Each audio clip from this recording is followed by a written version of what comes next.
I'm Supriya Kelkar, author and illustrator of The Cobra Song. The Cobra Song is a magical mystery steeped in Indian mythology about facing your fears and finding your voice. It's the story of a girl named Geetanjali who has a really active imagination.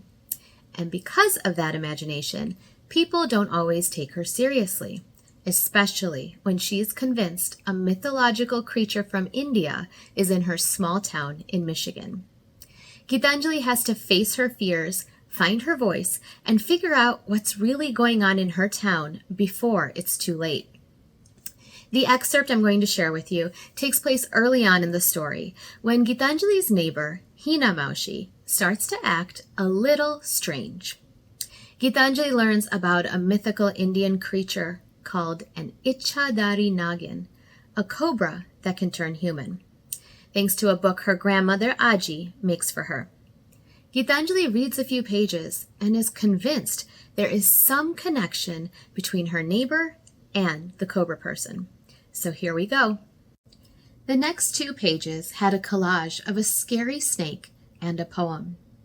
Beware the Ichhadari Nagin. My Azuba used to say this rhyme to me whenever he caught me whistling at night, since you know superstition says that attracts snakes.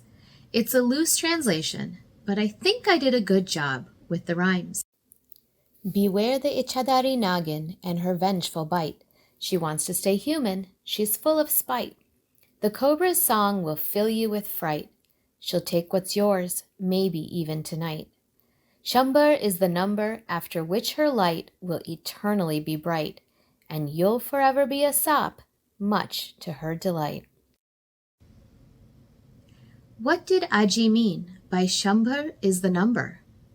I grabbed a pencil and my notebook that sat beside my thesaurus and dictionary on my nightstand and jotted the line down. Aji hadn't fully translated the poem from Marathi, maybe because she liked the rhyme in that line. I knew what Shambhar meant, though. It meant 100. But I didn't quite understand what the poem meant. After 100, her light would be eternally bright? 100 what? And would the Nagin then be immortal? I was suddenly covered in goosebumps, my arms rougher than snakeskin. I pulled the covers over my shoulder. I wanted to sleep and forget about what I had just read, but it was ominous and scary and gave me a creepy feeling, like it was foreshadowing something bad. I shuddered, then reminded myself that Aji had an imagination even wilder than mine. She read those Marathi horror novels written by authors with pseudonyms. Aji had written an entire section in this book about how to spot Indian ghosts whose feet were backward. And she had already retold the tall tale about Tansen almost setting a palace on fire because of a song. I slammed the binder book shut and put it on my nightstand, but it was too close. So I stretched my arm and put it on the silver trunk on the ground.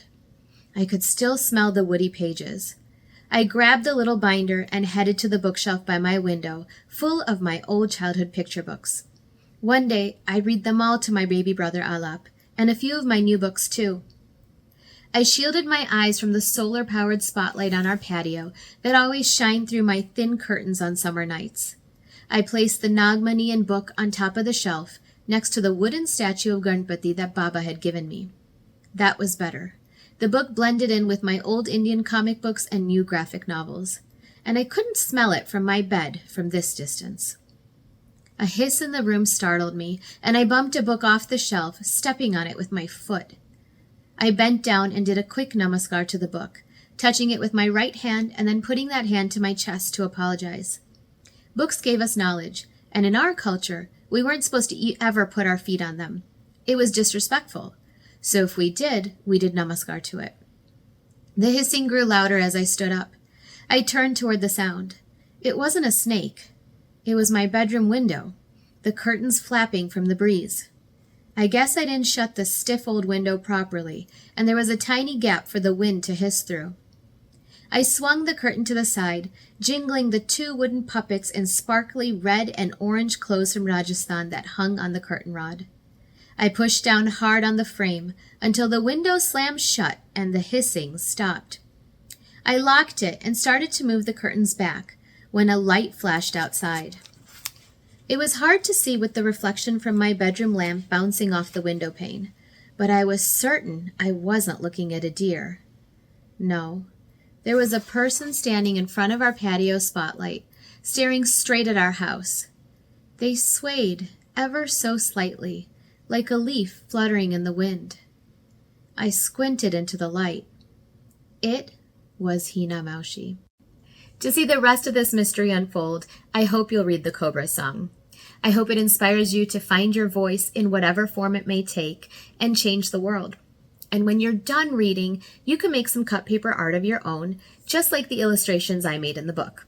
With your grown-ups' permission and supervision, you can use scrap paper or junk mail and turn those old pages into a work of art. Thanks for listening, and I hope you enjoy the Cobra song.